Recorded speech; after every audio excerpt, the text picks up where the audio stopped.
Alright, I've cut my piece of pine to the size of the inside of the lid of my box. You may be thinking, well, why exactly are you going to do that?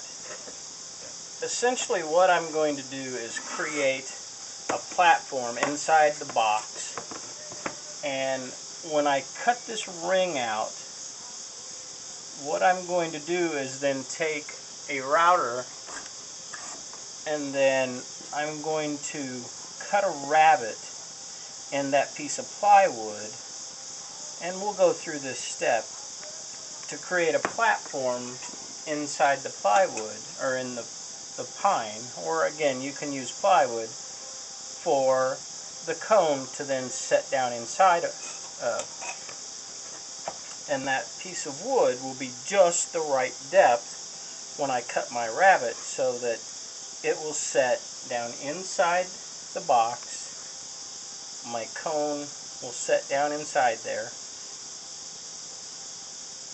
The pine will give me enough material here to screw my cover to. Once it's in here, you're going to have a hole here that's going to be just as big as the cone here. So if you can imagine, I'm just going to have this material here. Some of this I will cut away because I'm going to have a jack that's going to come in here. So this corner is going to get cut away. I will cut this corner away just for weight. I will probably come in and cut some of this corner away. I will leave material here, and I will leave material here. And then there will be a notch here, and I will show you more of this.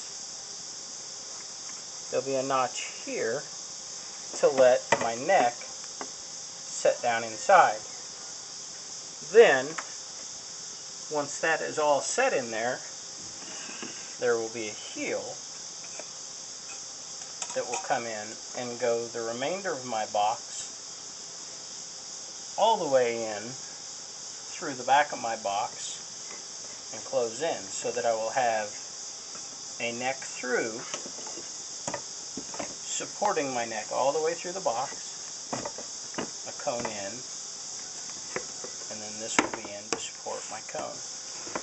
And again, we're going to go through all these steps, but just to answer the immediate question of why do this.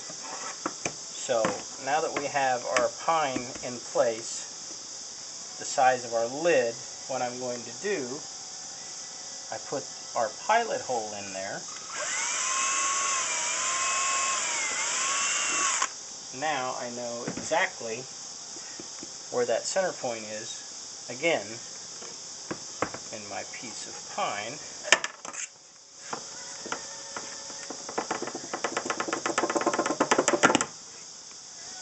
I know exactly where that hole is in correspondence with that, even though it's a 1/4 inch smaller. I know exactly where that's at when it's time to make my hole here. But we'll get more into that again. My next step that I can do is we can cut out the top of our box. So let's get set up, and we're going to cut the hole in the top of our box.